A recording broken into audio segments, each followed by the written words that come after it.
নতুন একটা পেজ খোলার পরই আপনারা যে ভুলগুলো করে থাকেন, এবং আমিও আমার পেজটা কয়েক মাস আগে যখন খুলেছিলাম তখন আমিও যে ভুলগুলো করেছিলাম সেটাই আপনাদের সাথে আমি আজকে শেয়ার করব।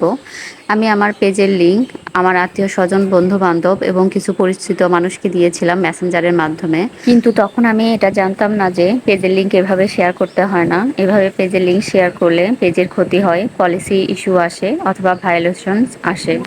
আপনারাও আপনাদের পেজের লিংক কাউকে দিবেন না। আপনারা যদি সাপোর্ট নিতেই চান তাহলে আপনারা আপনাদের পেজের স্ক্রিনশট কাউকে দিবেন, তাহলে সে আপনাকে ফলো দিয়ে দিবে অথবা সে আপনাকে সাপোর্ট করবে। অথচ আমি আমার পেজের লিংক আমার যে বন্ধু বান্ধব আত্মীয় স্বজনকে দিয়েছিলাম, তারা আমার মন খুশি করতে আমার পেজটাকে ফলো দিয়েছিল, আমাকে সাপোর্ট করেছিল, আর দুই একটা ভিডিওতে হয়তো লাইক কমেন্ট করেছে, কিন্তু তারপর কিন্তু তারা আমার ভিডিও দেখেনি। আমরা নতুন একটা পেজ খোলার পরই এতটা ডিসপারেট হয়ে যায় ফলোয়ার বাড়ানোর জন্য যে আমার পেজে অনেক বেশি ফলোয়ার থাক, আমার পেজটা অনেক উপরে উঠুক, কিন্তু ফেসবুক আপনার সবই বুঝতে পারে। আপনি কি করছেন না করছেন ফেসবুক কিন্তু সবই ধরে ফেলে। আপনি কিভাবে ফলোয়ার বাড়াচ্ছেন ফেসবুক সবই বুঝতে পারে। আবার অনেকেই আছে কমেন্টে কমেন্ট লিখে ফলো ব্যাক নেওয়ার চেষ্টা করেন, অথবা অন্যের ভিডিওতে গিয়ে কমেন্ট করেন ফলো দিলে ফলো ব্যাক দিব, ফলো টু ফলো, আমার পেজে আমন্ত্রণ রইল, আরো অনেক কিছু। এগুলো করলে আপনার পেজে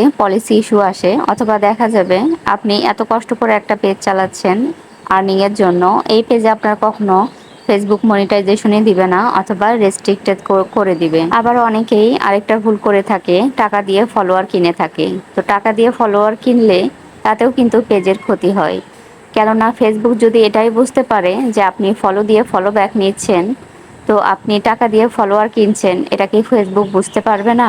আপনি ফলো দিয়ে ফলো নিচ্ছেন, এভাবে আপনি আপনার পেজের ফলোয়ার বাড়াচ্ছেন, ফেসবুক সবই বুঝতে পারছে। এমন অনেক আপুকেই আমি দেখেছি, অনেক আপুর পেজে অনেক অনেক ফলোয়ার থাকা সত্ত্বেও তাদের ভিডিওতে মাত্র 100-200 ভিউ। কারণ সেই ফলোয়ারগুলো রিয়েল ফলোয়ার না। আমার এত বেশি ফলোয়ার হওয়ার সত্ত্বেও যদি ভিডিওতে ভিউ না হয়, তাহলে আমার এত বেশি ফলোয়ার হয়ে লাভটা হলো। আপনি আপনার পেজের ফলোয়ার কিভাবে বাড়াবেন? আপনি বেশি বেশি ভিডিও আপলোড করবেন, আপনার ভিডিওর কোয়ালিটি যেন ভালো হয়। যখন আপনার ভিডিওর কোয়ালিটি ভালো হবে, তখন আর অন্য কাউকে বলতে হবে না ফলো করার জন্য অথবা সাপোর্ট করার জন্য। সেই ব্যক্তি নিজে এসেই আপনাকে ফলো করবে এবং আপনার ভিডিওতে এসে গঠনমূলক কমেন্ট করবে। আরেকটা কাজ করবেন, অন্যের ভিডিও বেশি বেশি দেখবেন এবং একটা গঠনমূলক কমেন্ট করবেন, তাহলে দেখবেন সেই ব্যক্তিও আপনার ভিডিওতে এসে গঠনমূলক কমেন্ট করবে। যারা আপনার ভিডিও বেশি বেশি দেখবে তাদের পেজেও আপনি যাবেন, তাদের ভিডিওগুলোও দেখবেন। এভাবেই কিন্তু আপনি আপনার ভিডিওর ভিউ এবং ফলোয়ার দুটোই বাড়াতে পারেন। আমার পেজের ফলোয়ার যে অনেক বেশি তাও না, আসলে আমি আমার অভিজ্ঞতা থেকেই এসব কথা বললাম। তো আপনি এমন কোনো কাজ করবেন না যাতে আপনার পেজটা আর কখনো মনিটাইজেশনই না হয়। তো আজকের মতো এখানেই বিদায় নিয়ে নিচ্ছি। আসসালামু আলাইকুম।